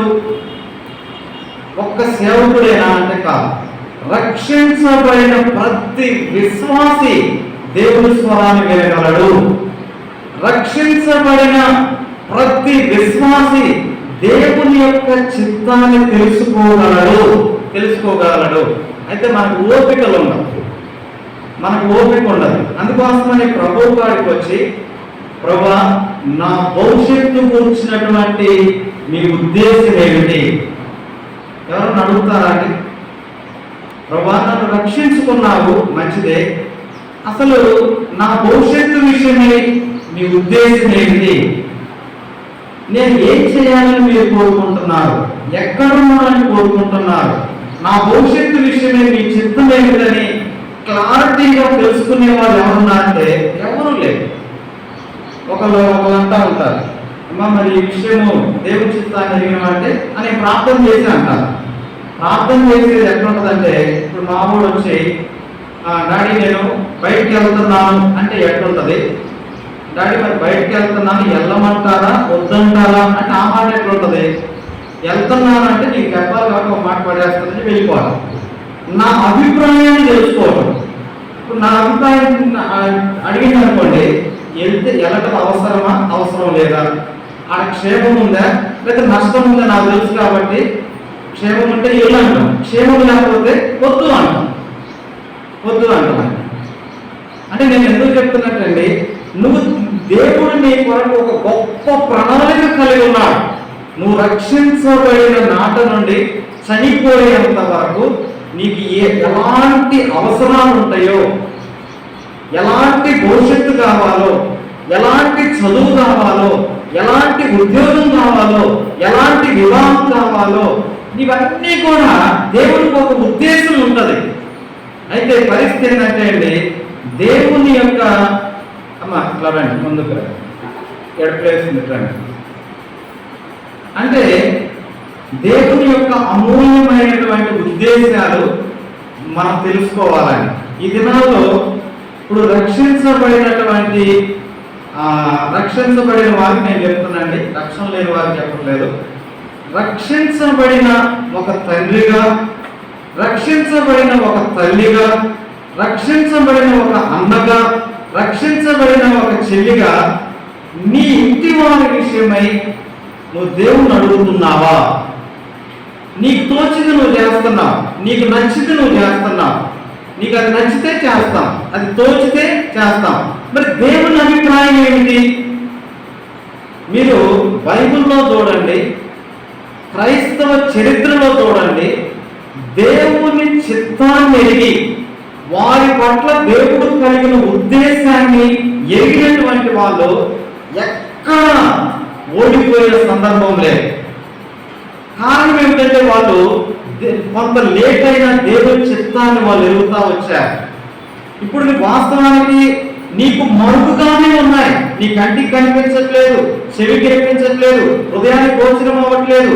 అందుకోసమనే నీ పరిశుద్ధాత్మ దేవుడు ఇవ్వబడ్డారు, అందుకోసమనే దేవుడి వాక్యం ఇవ్వబడింది.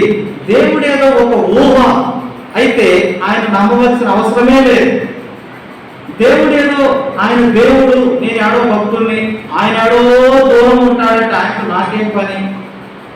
యేసు ప్రభువు చెప్పే మాట ఏంటంటే, నువ్వు చోటిస్తే నీ హృదయంలోనే ఉంటాను, నీతో మాట్లాడతాను, నీతో సహవాసం చేస్తాను, నీకు నడిపిస్తాను, నీకు ఆలోచన చెప్తాను, నీకు నాయకుడిగా ఉంటాను, ఆదరణ లేకపోతే ఆదరణ ఇస్తాను, ధైర్యం లేకపోతే ధైర్యం ఇస్తాను. ఏ విషయమే నీ పట్ల నేను కలిగి ఉన్న ఉద్దేశాల విషయం తెలుసుకోవాలంటే నేను హృదయపూర్వకంగా నీకు తెలియపరుస్తాను. నీ కొరకు నేను శ్రేష్టమైన అత్యున్నతమైన భవిష్యత్తును నేను సిద్ధపరిచాను. తల్లి గర్భంలో ఉన్నప్పుడు నిన్ను కాపాడిన దేవుడు ఈ భూమి మీద కూడా కాపాడతాడు, భూమి మీద కూడా కాపాడతాడు. చాలా మంది అనుకుంటారంటే ఆ పరలోకం ఏడుంది అనుకుంటారు. ఇప్పుడు తల్లి గర్భంలో ఉన్న బిడ్డ 9 నెలలు లేక 10 నెలలు అమ్మయ్య ఇదే లోకం అనుకోడు. ఆ 9 నెలల తర్వాత బయటకు వచ్చాక ఇది కొత్త ప్రపంచం లాగా ఉంటుంది. ఇదైపోయాక ఓహో ఇదే లోకం అనుకుంటారు. 7 కళ్ళు మూస్తే మళ్ళా ఆడ తెలుస్తారు, ఓహో ఇది ఇంకా కూడా ఈ లోకం ఉందా. పాతాళానికి వెళ్ళిన వాళ్ళు పాతాళం అని అర్థమైంది, పరదేశకి వెళ్ళిన వాళ్ళకి పరదేశం అనేది అర్థమైందండి. కాబట్టి అండి ఈ వాక్యం ద్వారా మనం ఏం నేర్చుకోవచ్చు అంటే, ఒకటి నీ విషయమై నీకు జరగబోయేటటువంటి స్థితి విషయమై యేసుక్రీస్తు ప్రభువారు ఏడుస్తున్నారు. రెండవది సమాధాన సంబంధమైన ఆ సమాధాన సువార్త ద్వారా సమాధాన పడమని పిలుస్తున్నారు. మూడవదిగా గమనిస్తే దేవుడు నీ కొరకు ఉద్దేశించిన సంగతులు అవి ఎంతో శ్రేష్టమైనవి, ఎంతో శ్రేష్టమైనవి. నాలుగవదిగా ఆ సిద్ధపరిచిన వాటిని తెలుసుకోవటానికి పరిశుద్ధాత్మ దేవుడే నీకు ఇవ్వబడ్డారు. ఖచ్చితం. అందుకోసమనే నువ్వు వ్యక్తిగతంగా దేవుని స్వరాన్ని వింటున్నావా? దేవుని స్వరాన్ని వినకపోతే నువ్వు ఆరాధన చేసిన ఏం ఉపయోగం? ఇప్పుడు దేవుని స్వరాన్ని వినే చెవులు నీకు లేవు, దేవుని స్వరాన్ని వినే గ్రహించుకునే ఉదయం లేకపోతే నువ్వు ఆరాధన ఎవరికి చేస్తున్నట్టు? నువ్వు బలలో ఎందుకు చేయవేస్తున్నట్టు? ఎందుకు కారుకు వేస్తున్నట్టు? ఏం ఉపయోగం లేదు. చెప్పగలవా? ఈరోజు ఉదయం నేను బైబుల్ చదివాను, వాక్యము ద్వారా దేవుడు నాతో మాట్లాడారు, నా హృదయ స్థితిని బయట పెట్టారు, లేకపోతే ఇది చెయ్యమని దేవుడు నాకు ఆజ్ఞ ఇచ్చాడు, ఇలా ప్రేరేపిస్తున్నానని చెప్పగలవా? మరి దేవుని స్వరం వినకపోతే మనం ఏం చెప్పాడు? సజీవుడైన దేవుడు, నిజమైన దేవుడు. నీ స్నేహితుడు నీతో మాట్లాడుతారా లేదా? మాట్లాడు. నీ తల్లిదండ్రులు నీతో మాట్లాడతారా లేదా? మాట్లాడతారు. నీ సహోదరులు నీతో మాట్లాడతారా లేదా? మాట్లాడతారు. మరి దేవుడు మాట్లాడడా? వాక్యం ఏం చెప్తుంది? నీ తల్లి కంటే, నీ తండ్రి కంటే, నీ భార్య బిడ్డల కంటే, అన్నిటికంటే నీ స్నేహితుడి కంటే నేను ఎక్కువ అని వాక్యం దేవుడు చెప్తా ఉన్నాడు వాక్యం ద్వారా. మరి దేవుడు ఎందుకు మాట్లాడట్లేదు? ఎందుకు నీకు ఆలోచన ఇవ్వట్లేదు? ఎందుకు నడిపి ఇవ్వట్లేదు? ఎందుకు నీ విషయమై దేవుడు కలిగిన ఏర్పాటును ఎందుకు బయలుపరచట్లేదు? నీ భక్తిలో ఎక్కడో లోపం ఉంది. ఇది మనము తీవ్రంగా తీసుకోవాలి. ఎందుకంటే దేవుడు నాకు చాలా సమీపంగా ఉంది. మన పోకడ ఇప్పుడు కూడా మనకు తెలియదు. గ్యారంటీ లేని రోజుల్లో ఉన్నాం. మనం అనుకున్నట్టుగా నేను చనిపోతే పరలోకానికి వెళ్తాలంటే ఒట్టి మాటలే. ఆడికెళ్ళే భక్తి, ఆడికెళ్ళే జీవితం, ఆడికెళ్ళే ప్రవర్తన, ఆడికెళ్ళే స్వభావం మనకు ఉండాలి కదండి. కాబట్టి దయచేసి మన జీవితాలు ఒకసారి జ్ఞాపకం చేసుకుందాం. ఒకసారి నేను మొన్న కొంట వెళ్ళినప్పుడు సేవకుడు వాక్యం చెప్తుంటే విన్నాను. ఏంటంటే ఒకసారి దేవుడు భక్సింగ్ గారు ఆఫీస్ రూమ్లో ఫోన్ కాడ ఒక్కొక్క రోజు ఒకళ్ళకి బాధ్యత అప్పగిస్తారు. ఈ టైం నుండి ఈ టైం వరకు ఫోన్ వస్తే ఆ ఫోన్ రిసీవ్ చేసుకొని ఎవరు చేశారు, ఏ స్థలం నుండి చేశారు, ఏ అవసరం కొరకు చేశారో అది దేవుడు భక్సింగ్ గారికి చెప్పాలి. సరే, ఒక ఆయన ముసలాయన ఉన్నాడు. ఏదో ఆయన బాధ్యత ఒక ఆయనకి కొంచెం ఏజ్ ఎక్కువ ఆయన ఉన్నాడు. ఉంటే ఆయనకి ఏమైందంటే మధ్యలో పాస్కి వస్తే పాస్కి వెళ్ళాడు. వెళ్ళి ఏం చేసినట్టు ఎవరు వస్తుంది పెట్టి వెళ్ళిపోయాక అమెరికా నుండి ఫోన్ వచ్చిందంట. ఏది భక్సింగ్ గారిని పరిచర్యకు పిలవాలని చెప్పి వాళ్ళు ఫోన్ చేశారు. యవనస్తులు వచ్చాక అంకుల్ భక్సింగ్ గారికి ఫోన్ వచ్చింది, మరి ఈ విషయం చెప్పండి అంటే ఈయన ఏం చేసిందంటే ఇక అది తీసుకొని భక్సింగ్ గారి కాడికి వెళ్ళి ఏం చెప్పిందంటే, అన్న మీకు అమెరికా నుండి ఫోన్ వచ్చింది, మరి మిమ్మల్ని పరిచర్యకు రమ్మంటున్నారు, మీరు మాట్లాడాలంటే. మరి భక్సింగ్ గారికి ఏమనిపించిందేమో, ఆయన అంటే ఆ ఫోన్ వచ్చినప్పుడు నువ్వు అక్కడే ఉన్నావా అని అడిగారు. ఈయన ఒకేసారి టెన్షన్ మీద భయపడి లేవు అంటే మళ్ళీ అరుస్తులేమని అక్కడే ఉన్నాడా లేడు, వందకెళ్ళి అక్కడే ఉన్నాడంట. సరే అయిపోయింది. మళ్ళీ రెండోసారి అడిగారంట, ఆ ఫోన్ ముఖ్యంగా రిసీవ్ చేసుకుంది అంటే అవునన్నా నేనే అన్నాడంట. సరే ఓకే వెళ్ళన్నా. ఏమొచ్చేయండి, వారం రోజులు నిద్ర రావట్లేదు, అన్నం తినబుద్ధి కావట్లేదు. కారణం ఏంటి? నేను అబద్ధం ఆడానే, నేను ఆ స్థలంలో లేను, ఆ ఫోన్ నేను రిసీవ్ చేసుకుంది, ఆయన కాడే నేనేం చెప్పా. ఇక దేవునికి ఆయనకి ఎలాంటి సంబంధం లేదు. బైబుల్ చదవబుద్ధి కావట్లేదు, ప్రార్థన చేసుకోబుద్ధి కావట్లేదు. ఇక అసలు నెమ్మది నేను పిచ్చెక్కినట్టుగా అయిపోతా ఉంది. ఇక తట్టుకోలేక ఆ వ్యక్తి ఏం చేసిందంటే అండి, భక్సింగ్ గారి కాడికి వచ్చి, అన్నా నేను ఒక తప్పు చేశాను, నన్ను క్షమించండి. ఏం చేసామంటే, నేను వాస్తవానికి ఆ ఫోన్ వచ్చినప్పుడు అక్కడ లేను, నేను రిసీవ్ చేసుకోలేదు, వేరే తమ్ముడు రిసీవ్ చేసుకున్నాడు, మీరేమన్నా అంటారో భయపడి నేను ఉన్నానని చెప్పారంటే ఆయన కూడా ఏమన్నది సంతోషించింది. ఏంటంటే తప్పు విషయమై పశ్చాత్తాపడి ఒప్పుకొని ఒక వాక్యం చెప్పినాడు.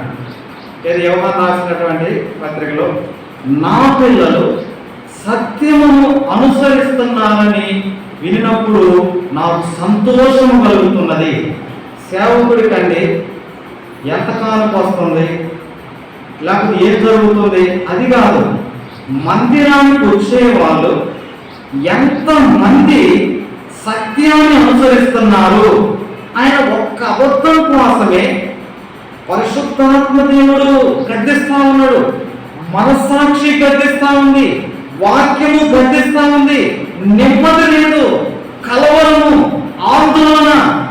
ఇక తట్టుకోలేక ప్రభు కాడికి ఫస్ట్ ప్రభు కాడ పశ్చాత్తాపడ్డాడు. ఎవరి కాడ అబద్ధం ఆడిండో ఆ వ్యక్తి కాడ కూడా ఒప్పుకున్నాడు. నువ్వు సీరియల్ చూస్తున్నావు, సీరియల్ ఏముంది, అత్త కోడలు, కోడలు ఎట్ట నిప్పు పెట్టాలి, ఎట్ట విడగొట్టాలి, ఇదే సీరియల్ అంతా ఏంది. ఎవరు అన్నారు అన్ని దీపాలు ఆరిపోతున్నాయంట భారతదేశం, ఏదో కార్తీక దీపం మాత్రం ఆరిపోవట్లేదు అన్నారు. కొంతమంది స్త్రీలు ఉంటారు, భర్త అలసిపోయి వచ్చాడని అన్నం పెడదాం, వేడి నీళ్ళు పెడదాం, అన్నం పెడదాం, ఎట్లున్నారు బాబు ఏముండవు, ఆ సీరియల్ కూర్చుంటారు. ఒకవేళ దొంగలు ఎవరు ఇన్ఫర్మేషన్ ఇవ్వచ్చు, ఎవరు సీరియల్ చూసేవాళ్ళు. ఇక వాళ్ళు ఏం జరుగుతుందో కూడా తెలియదు, ఆ సీరియల్ లోకంలోనే ఉంటారు. ఏమి పశ్చాత్తాపం ఏడండి. కొంతమంది సినిమాలకు భలే ఇష్టం, ఆ ఫైటింగ్లు, ఆ కొట్టుకోటాలు, ఆ చంపుకోటాలు భలే ఇష్టం. అబద్ధం అంటే భలే ఇష్టం, కపటం అంటే భలే ఇష్టం, ఉన్న విషయాలు లేనట్టుగా, లేని విషయాలు ఉన్నట్టుగా చెప్పుకోవడం అంటే భలే ఇష్టం. ఎన్ని బలహీనతలు లేవండి.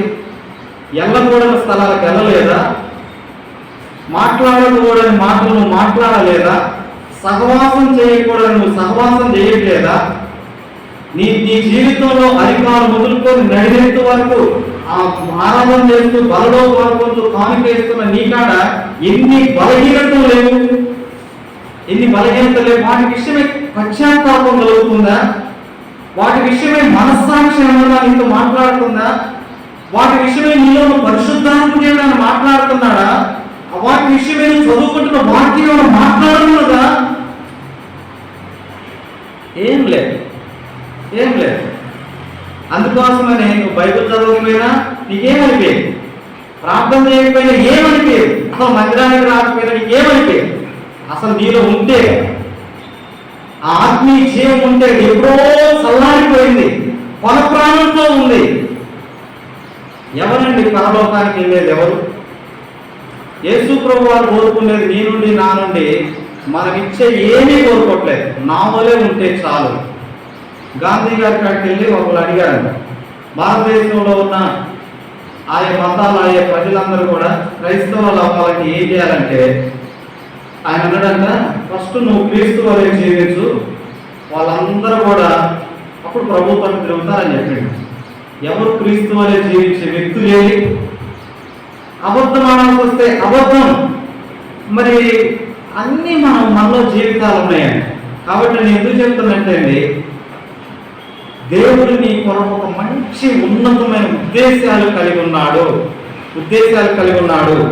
ఆ ఉద్దేశాలు నువ్వు తెలుసుకోవాలంటే దేవునికి నీకు మధ్య ఏం బలహీనతలు ఉన్నాయో వాటి విషయమై నువ్వు పశ్చాత్తాపడితే ప్రభు నీకు సహాయం చేస్తాడు, ప్రభు నీకు తప్పకుండా సహాయం చేస్తాడు. నేను ఒక సందర్భము శుక్రవారం కూడా చెప్పాండి, ఇప్పుడు చెప్పి ముగిస్తాను. నేనంటే బహుశా మన ఆదివారం చెప్పనట్టున్నాను, గుర్తులేదు. ఒకటి చెప్తే మన రెండోసారి కూడా వినండి. ఒక సహోదరుడు ఉన్నాడండి, ఆ తమ్ముడికి ప్రిన్స్ అంత వయసు నుండి తెలుసున్నాను. అయితే కట్టిక పేదరికము కుటుంబం, ఆయన పేదరికం కుటుంబం, తల్లిదండ్రులు ఏం చదువుకోలేదు. ఈ అబ్బాయి చదువుకోవాలని ప్రోత్సహించే వాళ్ళు కూడా లేదు. సరే, అలాంటి వ్యక్తి ఎట్లో ఇంటర్ వరకు లాక్కొచ్చింది.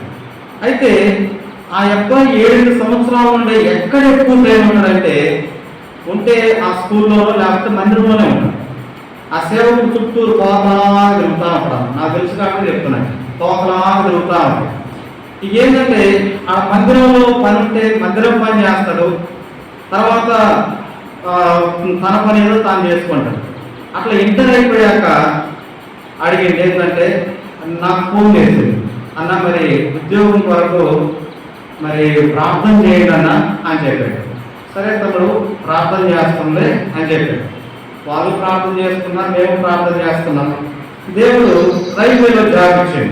గేట్లు ఎత్తి దించే కాడ గేట్ మ్యాన్గా దేవుడు ఉద్యోగం ఇచ్చాడు.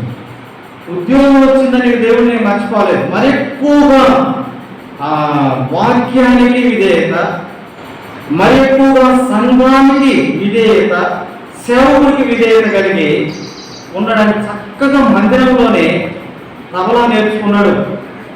ఆ పాటలు చక్కగా పాడతాడు, చక్కగా వాక్యం చెప్తాడు. తర్వాత ఏ స్థాయిలో నమ్మకత్వాన్ని సంపాదించుకున్నాడంటే వేరే పరిచర్యకి పంపిస్తే పరిచర్యకి వెళ్ళొస్తాడు. మళ్ళా తమ్ముడు ఒక నెల రోజుల క్రితం మేము ఫోన్ చేసి అన్న మరి ఈ రైల్వేలో స్టేషన్ మాస్టర్గా పోస్టులు పడ్డాయన్నా, మరి ప్రార్థన చేయండి. సరే తమ్ముడు అని చెప్పి సరే ప్రార్థన చేస్తుంటే ఎగ్జామ్కి వెళ్ళే రోజు కూడా ప్రార్థన చేయించుకున్నాను. వెళ్ళి గుంటూరు అంటే ఎగ్జామ్ రాసి వచ్చాక ఎట్లా రాసేవుతాడు, బాగా రాసే. తర్వాత రిజల్ట్ వచ్చింది, పాస్ అయ్యాక మధ్యలో కొన్ని రోజులకు మళ్ళీ ఫోన్ చేసి ఏమన్నాడంటే, అన్న మరి ఒక విషయం కన్ఫ్యూజ్గా ఉంది, మీరు కొంచెం సలహా ఇస్తారా అంటే, నాకు తెలిస్తే ఇస్తా తమ్ముడు అని చెప్పాను. ఏంటంటే మా ఖమ్మంలో కూడా ఇక్కడ గేట్ కాడ ఒక అమ్మాయి ఉంది, మీరు కూడా చూసే ఉంటారు. ఆ అమ్మాయి 2 లక్షలు ఏమో లంచం ఇస్తే గార్డుగా పోస్ట్ వచ్చింది, వెళ్ళిందా. ఆ అమ్మాయి ఎలపడి బంధువు. ఇప్పుడు ఈయన భార్య, అత్తమామ అందరూ డబ్బులు ఉంటాయి, 2 లక్షలు కడదాము, గార్డుగా వస్తుంది అంటా ఉన్నా. నాకు ఫోన్ చేశాను, అన్న మనం లంచం ఇవ్వకూడదు కదా, మరి నా మనస్సాక్షి ఒప్పుకోవట్లేదు, వాక్యం ఒప్పుకోవట్లేదు, మరి వీళ్ళు ఇంటిల్లో నాకు ఒత్తిడి చేస్తున్నారు, నన్ను ఏం చేయమంటారంటే అన్న అది ఇవ్వకూడదని నీకు అర్థమైంది కదా తమ్ముడు, దాని మీదే నిలబడు. ప్రభు నీకు సహాయం చేస్తాడు, ఖచ్చితంగా సహాయం చేస్తాడు, నిలబడు అంటే ఇప్పుడు నేను చెప్పడానికి కూడా నాకు ధైర్యం కావాలి కదా. ఇప్పుడు వాళ్ళు ఏమనుకుంటారు తల్లిదండ్రులు, ఎవరికైనా ఫోన్ చేసినామంటే ఆ ఖమ్మంలో ఆండ్రూస్ అన్న ఉన్నాడు సేవకుడు అంటే, వాడేమన్నా 2 లక్షలు పెడితే గార్డుగా ఉద్యోగం వస్తుంటే ప్రైవేట్ ఉద్యోగం లేక అల్లాడుతున్నా, గవర్నమెంట్ ఉద్యోగం ఆయన వద్దని చెప్పడానికి ఎన్ని మాటలు అంటారండి. సరే అయిపోయాక ఆయన అన్నారో లేదో నాకైతే తెలియదు, దాని మీద నిలబడ్డాక ఇప్పుడు నాకు కూడా కొంచెం భయం అయిపోయిందంటే, ఆ తమ్ముడు లంచం కట్టకూడదని నిలబడ్డాడు, ఇప్పుడు నేను ప్రార్థన చేయాలి. కొద్ది భారం ఎక్కువ ప్రార్థన చేస్తుంటే, అన్న సెకండ్ ఎగ్జామ్స్కి వెళ్తున్నాను ప్రార్థన చేయమని. సరే తమ్ముడు చేస్తాను, వెళ్ళండి, రాసండి, వచ్చేయండి. నేను కూడా రిజల్ట్ కోసం చూస్తున్నాను. ఏం జరిగేది, దేవుడి కొరకు నిలబడి ఏం జరిగింది. ఆశ్చర్యం ఏంటంటే సెకండ్ ఎగ్జామ్స్లో కూడా పాస్ అయ్యాను. నైట్ ఫోన్ చేస్తే నేను ఎత్తలేదు, పొద్దున్నే చేశాను, నేను పాస్ అయ్యాను. గుంటూరు వెళ్తున్నాను, అక్కడ నుండి హైదరాబాద్ వెళ్తున్నాను. 3 నెలలు ట్రైనింగ్, అది అయిపోయాక పోస్ట్ ఎక్కడ ఇస్తారో తెలియదు. చూడండి, ఒకప్పుడు చినిగిపోయిన లాగులు, చినిగిపోయిన షర్ట్ వేసుకొని మురికిగా తల కూడా సరిగ్గా దూకోడు. చూడండి, దేవుని కొరకు జీవిస్తే, దేవుని కొరకు నిలవబడితే దేవుడు అన్యాయస్తుడు కాడు. మనలో దొస్తులు ఉన్నాయి, బలహీనతలు ఉన్నాయి. ఎన్ని బలహీనతలు పెట్టుకొని ఎన్ని ప్రార్థనలు చేసినా, ఎన్ని ఉపవాసాలున్నా, ఎప్పుడూ సహవాసమైనా ఏమొస్తుంది, ఆ బూడిద. అందుకే మనకి ఇప్పుడు పరిస్థితి ఏంటంటే ఎప్పుడో పేరు చెప్పుకోవడమే, పేరు చెప్పి కాయలు అమ్ముకోవడమే. ఏమొస్తుంది, ఏమీ రాదు. కాబట్టి అండి, దయచేసి నీ గురించి ప్రభు ఏడుస్తున్నాడు. రెండవది, సమాధానం పడటానికి రమ్మంటున్నాడు. ఎందుకు? నీ కొరకు ఉన్నతమైన ఉద్దేశాలు కలిగి ఉన్నాను. ఆ ఉన్నతమైన భవిష్యత్తు, ఉన్నతమైన జీవితం ఈ భూమి మీదే నీకు ఇవ్వాలనుకుంటున్నా. అయితే అవి కంటికి కనపడవు, చెవికి కనపడవు, హృదయానికి గోచరం కావు. అయితే నీకు ఇవ్వబడిన పరిశుద్ధాత్మ దేవుని ద్వారా, నీకు ఇవ్వబడిన వాక్యం ద్వారా ఆ సంగతులు నువ్వు తెలుసుకోగలవు.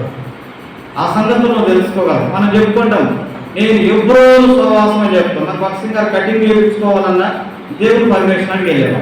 మరి మనం డబ్బులు ఖర్చు పెట్టేటప్పుడు దేవుని చిత్తాన్ని ఎరగం, లేకపోతే ఏదైనా ఏది చేయాలన్నా దేవుని లేక అంతా నష్టపోయాక బాధపడతాం. దయచేసి అండి, ప్రభు ఇప్పటికీ నిన్ను ప్రేమిస్తున్నా. ప్రభు నీ నుండి ఒక్కటే కోరుకున్నా, తిరిగి పశ్చాత్తాపంతో ప్రభు యొద్దకు వచ్చి ప్రభు గారు ఒప్పుకో. ఏం ఒప్పుకుంటావు? నీ బలహీనతలే, నువ్వు ఏ పాపల చేత ఏడవబడుతున్నావో వాటిని ఒప్పుకో. ప్రభు నిన్ను క్షమిస్తాను. మా దేవుడు ఎలాంటి వాడంటే అండి, దావీదు సమస్తమును రక్షించెను. నువ్వు కోల్పోయిన ఆత్మీయ జీవితం అంతటినీ దేవుడు తిరిగి నీకు సమకూరుస్తున్నాడు. ఖచ్చితంగా ప్రభు సహాయం చేస్తాడు. ఖచ్చితంగా ప్రభు సహాయం చేస్తాడు. కాబట్టి నీ జీవితం ఎలా ఉంది? నేనైతే చెప్పగలను, ఏదైతే నేను నా బలహీనత ద్వారా పోగొట్టుకోలేనో పశ్చాత్తాపడ్డప్పుడు దేవుడు నాకు తిరిగి రెండంతలుగా ఇస్తా వచ్చాడు. మరి నీ జీవితం 4 విషయాలేనండి, ఎక్కువే 4 విషయాలే. ఆయన నీ నిమిత్తం ఏడుస్తున్నాడు, సమాధానం కూడా రమ్మంటున్నాడు. నీ కొరకు గొప్ప ఉద్దేశాలు కలిగి ఉంటున్నారు. ఆ ఉద్దేశాలు తెలుసుకోమంటున్నాడు. దేవుడు నీకు ఒక మంచి స్థితిని ఇవ్వాలనుకుంటున్నాడు. మనలో చేయవేసే ముందర అలవాటుగా నామకార్థంగా కాకుండా అండి పరీక్షించుకుందాం. మన హృదయాన్ని పరీక్షించుకుందామా? ప్రభు ఖచ్చితంగా నువ్వు పశ్చాత్తాపడితే నీ ప్రార్థన ఆలకిస్తాడు. నీ జీవితంలో జోక్యం చేసుకుంటాడు, నీ పరిస్థితుల్లో జోక్యం చేసుకుంటాడు. నిన్ను ఉన్న స్థితిగా, నిన్ను ఆ దుఃఖము, నిడుపు, బాధలో నుండి దేవుడు పైకి లేదు. ఎప్పుడు? పాపం విషయమే పశ్చాత్తాపడ్డప్పుడే. అలా ప్రభు సహాయం చేయగా మనం ప్రార్థనాపూర్వకంగా మరి పనులు చేయగలుగుతాము. దయచేసి మనం ప్రార్థనలో వెళ్దామండి.